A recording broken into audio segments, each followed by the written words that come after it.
السلام عليكم ورحمة الله تعالى وبركاته. مرحبا بكم معايا من جديد في تتمة درس الخاص بلي systèmes oscillants. Donc au cours de cette vidéo, on va étudier le dernier exemple, des exemples concernant les systèmes oscillants, c'est-à-dire le pendule simple. On va voir l'équation différentielle du mouvement de ce pendule et la solution de cette équation, et après on va voir l'expression de la période propre de ce genre de mouvement, bien sûr dans le cas où le système oscille librement et sans frottement. Donc on va négliger le frottement et il n'y a pas, on va supposer qu'il n'y a pas d'apport d'énergie. Et on va terminer avec un petit exercice d'application pour appliquer ce qu'on va voir, Inch'Allah. Alors, un pendule simple, c'est un système mécanique constitué d'un fil inextensible, de masse négligeable et d'une maslotte accrochée à son extrémité libre. On a déjà défini ça au cours de la première partie. Donc, si vous n'avez pas encore regardé les autres parties, alors essayez de les voir pour comprendre de quoi je parle. Alors, j'ai représenté ici le système. Donc, ce qu'on va étudier ce système oscillant dans un repère lié à la Terre. Bien sûr, on va prendre la surface de la Terre comme référence, comme référentiel, et on va le considérer comme elle est. Le repère d'étude, c'est un repère lié à la surface de la Terre, il est fixe dans ce référentiel. Donc on repère la position de G par l'abscisse angulaire et on va lâcher le pendule sans vitesse initiale. On va l'écarter de sa position d'équilibre et on va considérer que les frottements sont négligeables et on va le libérer sans vitesse initiale. Et elle va osciller au cours, autour de sa position d'équilibre, qui est cette position verticale que j'ai représentée ici par ces points tirés là, ces tirés. Et bien sûr, l'axe fixe, c'est cet axe-là, bien ce support-là fixe. Le repère lié à la Terre, à la surface de la Terre, c'est le repère cartésien. Donc l'étude sera faite dans ce repère. Alors, la slot va être considérée comme point ponctuel. Donc cette distance-là va la considérer comme égale à L, approximativement. Alors, il faut tout d'abord signaler que cet exemple-là de pendule simple n'est qu'un cas particulier du pendule pesant qu'on a déjà étudié, tel que G delta égale à ML au carré. M, c'est la masse du pendule et L, c'est cette distance-là qu'on va considérer presque, puisqu'on a considéré maslotte comme point ponctuel. G delta, c'est le moment d'inertie du pendule par rapport à l'axe de rotation qui est horizontal comme ça. C'est-à-dire cet axe horizontal, donc le pendule oscille autour de cet axe-là. Donc on va passer tout d'abord au bilan des forces. Donc il y a le poids. Je considère ce sens-là comme sens positif. Donc ça sera le poids P. Et l'action des fils, la tension des fils, qu'on note généralement par T. Donc le système est soumis à deux forces, le poids P et la force T. Donc le référentiel est galiléen, donc on peut appliquer la deuxième loi de Newton. Donc la deuxième loi de Newton. Donc, d'après cette loi-là, la deuxième loi de Newton, donc on va appliquer la deuxième loi de Newton dans le cas de la rotation, c'est-à-dire la somme des moments de toutes les forces appliquées au système par rapport à l'axe delta égale au moment d'inertie G delta fois accélération angulaire. Donc, ça sera le moment du poids par rapport à delta plus le moment de T par rapport à delta égale à G delta fois delta de point d'accélération angulaire. Alors, pour le moment de T, la ligne d'action passe par l'axe de rotation, donc ça sera égal à 0. Alors que pour le moment de P, on a déjà expliqué ça au cours du pendule pesant, donc je ne vais pas refaire de ça. Donc, le moment de P par rapport à delta sera égal à moins, donc ça c'est θ, donc ça sera moins mg sinus θ fois L, moins mg L sinus θ. Donc je vais le remplacer ici, donc moins mg L sinus θ, donc plus 0 égale à G delta θ de point. Alors la même chose, donc on va considérer les petites oscillations, c'est-à-dire on va écarter le pendule d'un angle très faible, en général inférieur à 15 degrés. Donc dans ce cas-là, pour des θ petits, on peut écrire que sinus θ égale approximativement à θ pour linéariser, pour avoir une équation différentielle linéaire de θ.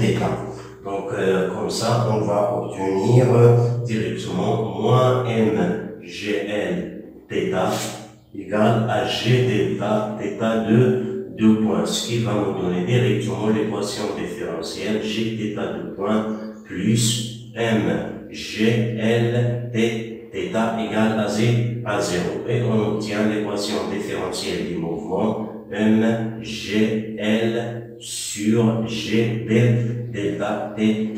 Je remplace g delta par ml au carré, ce qui va nous donner θ de point plus, c'est l'équation différentielle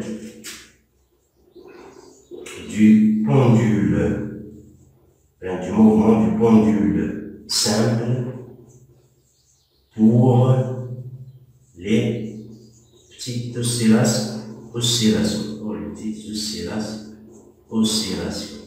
Toujours, bien sûr, libre oscillation libre et sans frottement, C'est un cas particulier. Alors, ça c'est l'équation différentielle. La solution de cette équation différentielle peut s'écrire sur la forme suivante. Donc, la solution de l'équation s'écrit θ de t égale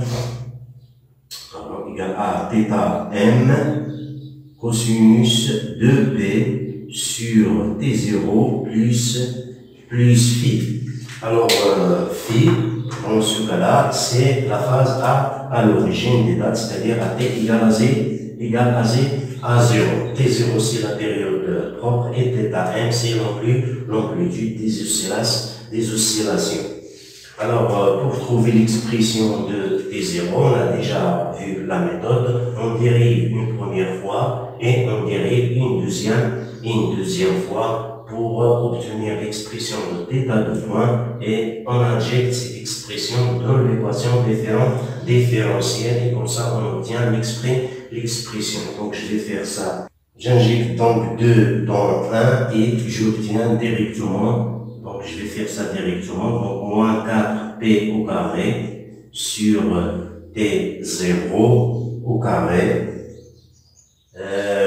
plus G sur L, tout fois T fois θ de T. J'ai factorisé par ce θ là, égal à 0. Cela va me donner directement que 4P au carré sur T0 au carré égale à G sur L. Donc, à partir de cette expression-là, j'obtiens T0 directement égal à 2P racine de L sur G. Donc, ça, c'est l'expression de la période propre d'un pendule simple. Donc, L, c'est en système international et G en système international. Donc, pour vérifier, donc L est en mètres.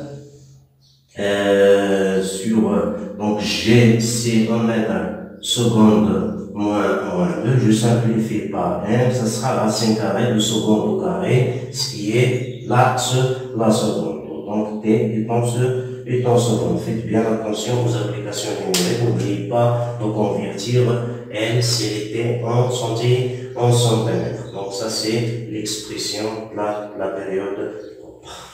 Alors, pour θm et phi, donc, n'oubliez pas qu'on peut aussi, sur un diagramme, par exemple, donc, la solution, ou bien θ de t, c'est-à-dire l'élongation en fonction du temps, ça sera sous cette forme-là. Par exemple, là, je vais faire approximativement, ça sera l'amplitude θm, et bien sûr, de là jusqu'au là, c'est la période propre des oscillations.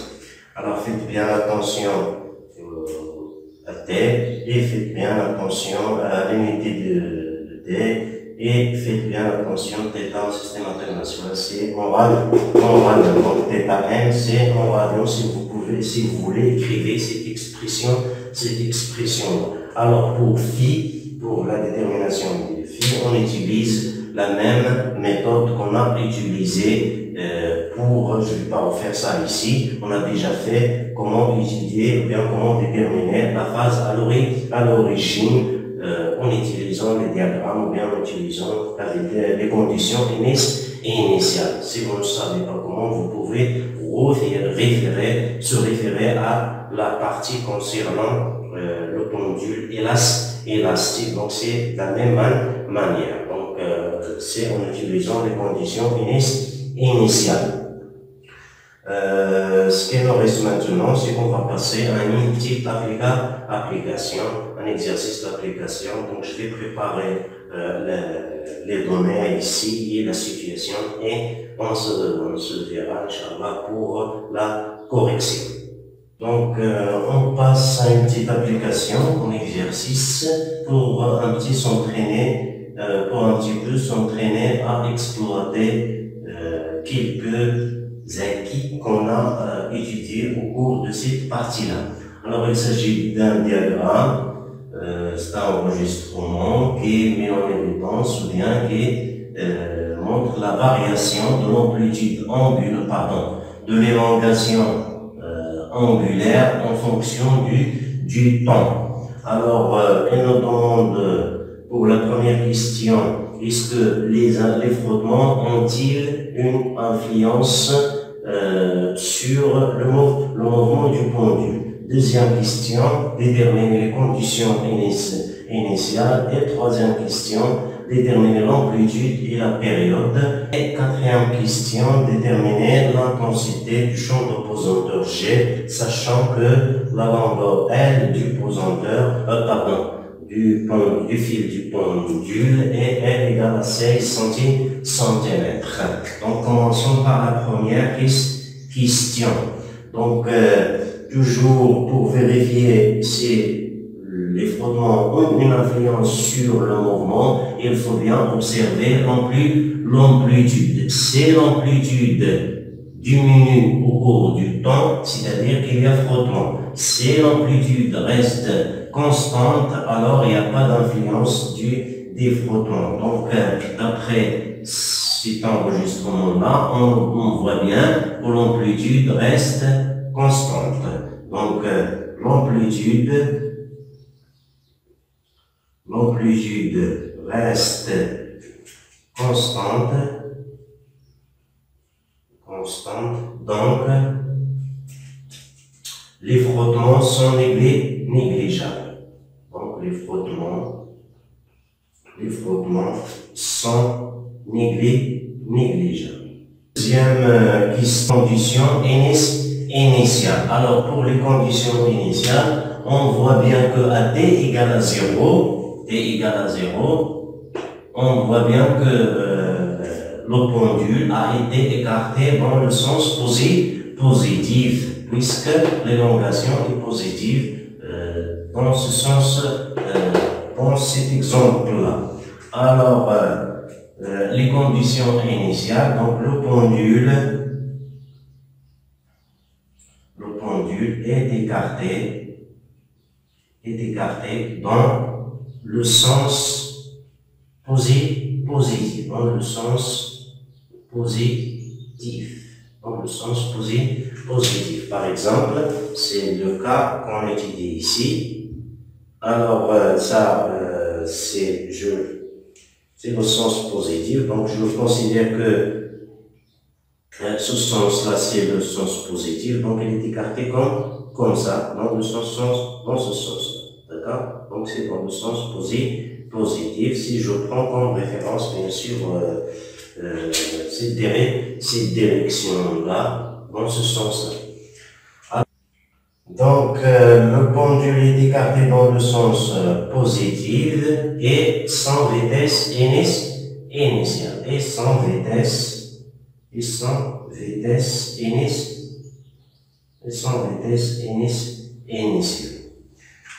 Alors, pourquoi sans vitesse initiale? Parce qu'on voit bien que l'amplitude reste constante. Parce que je lui donne une vitesse comme ça, donc l'amplitude au début sera cet angle-là, par exemple, cet angle-là, mais si je donne une vitesse initiale, dans ce cas-là, cet angle-là ne va pas rester constant, il va augmenter bien sûr. Alors, ça c'est pour la deuxième question. Pour la troisième question, calculer l'amplitude et la période. Donc on va commencer par l'amplitude. Donc l'amplitude c'est θ m. Alors d'après l'expression, là on va en compte 2, 4, 6, 8. Donc ça sera 8 degrés, mais il ne faut pas laisser en degrés, il faut convertir en radian. Donc vous pouvez utiliser la proportionnalité ou bien la règle de 3 si vous voulez, par exemple. Donc on peut considérer que P correspond en radian, correspond à 180 en degrés. Donc θ en radian va correspondre à θ en degrés. Donc comme ça, je peux obtenir θ en radian va être égal à P fois θ en degrés sur 180 en degrés, bien sûr. Donc je simplifie par degré, va me rester le radian. Donc c'est ce qu'on va utiliser. Donc θm sera, donc je vais effacer ça.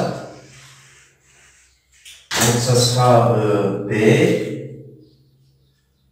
fois θ en degrés, c'est 8 degrés, donc fois 8 sur 180.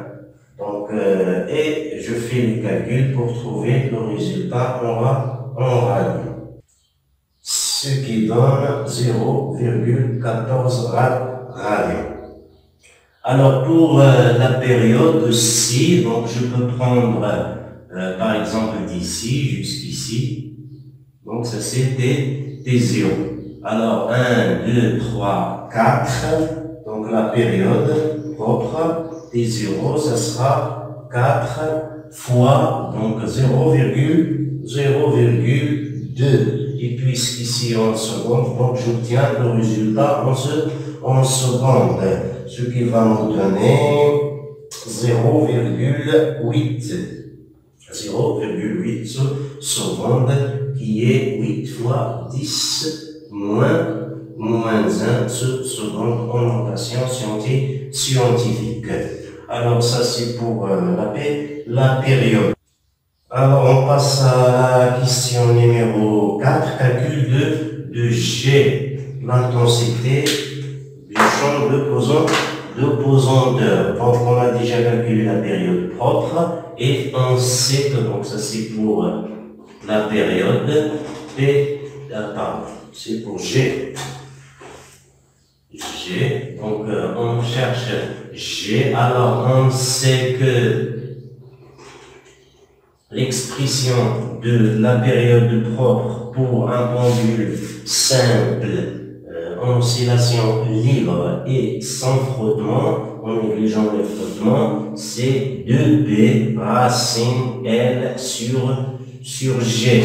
Donc j'élève au carré, va me donner P0 au carré, 4P au carré, L sur G. Ce qui va me donner l'expression de G qui est égale à 4P au carré L sur T0 au carré. Alors là, il faut bien faire attention aux applications numériques. T0, on a, elle est égale à 8 fois 10 moins 1, et elle est en centimètres, donc il faut bien convertir en mètres. C'est 0,16 mètres qui est égal à 1,6 fois 10 moins 1 mètre. Donc je remplace L par sa valeur en système international et T0 par sa valeur en seconde et j'obtiens la valeur de G. G en mètres seconde moins 2. Système international. Ce qui donne 9,87 mètres secondes moins. Et comme ça, on arrive à la fin de cette partie-là et on finit par les exemples du système oscillant mécanique. Et on arrive à la dernière partie au cours de laquelle on va attaquer notre situation de départ, notre situation déclenchante concernant l'effondrement du pont de Takora. Mais avant de donner l'explication, on va tout d'abord connaître ou bien découvrir le phénomène qui a été accusé, qui est la résonance mécanique. Donc on va essayer de mettre en évidence, ou bien on va essayer d'expliquer ce phénomène et connaître ce que ça veut dire la résonance mécanique et bien sûr quelles sont les conditions qui laissent un système mécanique entrer en résonance mécanique. On se verra Inch'Allah dans la partie prochaine. Salam alaikum wa rahmatullahi ta'ala wa barakatuh. Restez chez vous et préparez-vous pour votre examen. Bonne chance à toutes et à tous. Merci à vous. Barakallahu.